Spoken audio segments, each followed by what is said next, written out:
Halo, selamat pagi untuk kita semua.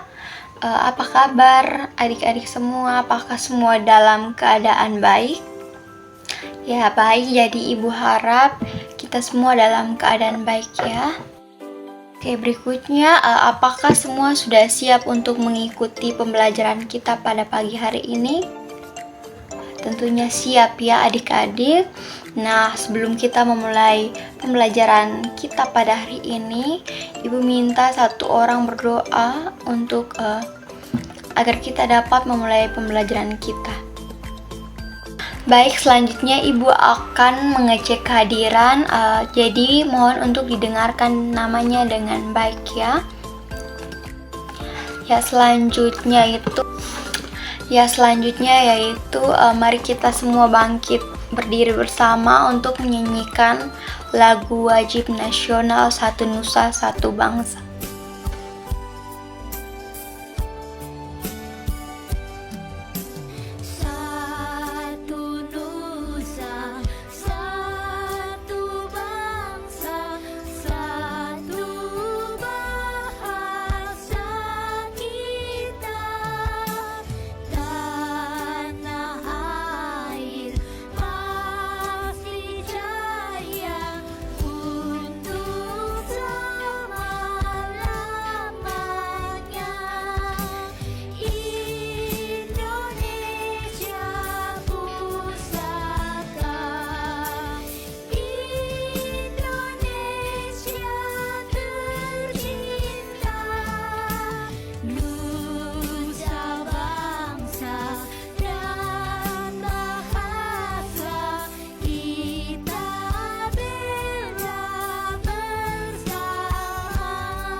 Nah, ada yang tahukah hari ini kita akan belajar tentang apa?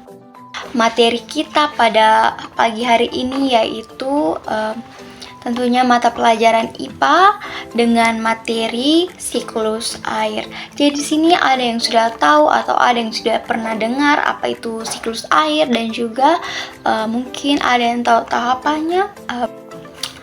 Oke. Maka dari itu mari kita bersama-sama menyimak video ini agar kita lebih mengetahui dan juga lebih mengenal bersama mengenai siklus air dan juga tahapan-tahapannya. Halo Sobat Pelajar, kali ini kita akan membahas tentang siklus air. Siklus air adalah perputaran air secara terus-menerus dari bumi ke atmosfer, lalu kembali lagi ke bumi melalui proses evaporasi, transpirasi, kondensasi, dan presipitasi. Perhatikan skema berikut ini. Air yang ada di laut, sungai, dan danau mengalami penguapan akibat panas sinar matahari. Proses penguapan ini dinamakan evaporasi. Proses penguapan juga terjadi pada tumbuhan-tumbuhan di bumi. Proses penguapan yang terjadi pada tumbuhan dinamakan transpirasi. Uap air dari permukaan bumi akan naik ke udara membentuk awan. Kumpulan uap air tersebut akan mengalami pengembunan membentuk titik-titik air. Proses ini disebut kondensasi. Lalu, angin akan membawa awan ke daratan atau dataran tinggi. Berikutnya, titik-titik air di awan akan turun menjadi hujan. Proses ini dinamakan presipitasi. Selanjutnya, air akan mengalir ke dataran rendah dan menciptakan siklus yang berlangsung secara terus-menerus. Demi jumlah air di bumi cenderung tetap, yang berubah hanya wujud dan tempatnya. Adik-adik boleh perhatikan ini adalah diorama dari siklus air yang telah Ibu buat, dan adik-adik boleh perhatikan secara seksama ya. Nah, ada tahap evaporasinya, ada tahap infiltrasinya, ada tahap kondensasinya, dan juga ada tahap presipitasinya. Oke, jadi selanjutnya adik-adik, mari kita bersama-sama menyanyikan lagu siklus air.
tentang siklus air. Nah, jadi adik-adik, siklus air itu sering juga disebut sebagai siklus hidrologi. Nah, jadi siklus air atau siklus hidrologi ini merupakan gerak perputaran air dengan perubahan air menjadi berbagai wujud dan juga kembali lagi ke bentuk semula. Nah, jadi siklus air ini adik-adik biasanya itu terjadinya itu secara terus-menerus. Nah, ada pun juga tahapan-tahapan dalam siklus air, yaitu yang pertama ada kondensasi atau transpirasi. Yang kedua itu ada kondensasi, yang ketiga itu ada presipitasi, yang keempat adalah infiltrasi. Adapun juga kegiatan-kegiatan manusia yang berdampak positif dan juga ada yang berdampak negatif terhadap siklus air. Yang pertama itu yang berdampak positif. Nah, kegiatan manusia yang berdampak positif pada terhadap siklus air yaitu yang pertama ada dengan membuat daerah resapan air. Yang kedua itu adalah dengan melakukan reboisasi atau penanaman kembali hutan yang gundul. Yang ketiga itu adalah dengan menjaga kelestarian pohon, dan juga kita manusia dapat untuk menghemat air dengan tidak menggunakan air itu secara berlebihan. Nah, adapun kegiatan manusia yang berdampak negatif yaitu yang pertama ada manusia menebangi pohon secara liar, itu tentunya akan berdampak negatif terhadap siklus air adik-adik. Yang kedua itu pencemaran air.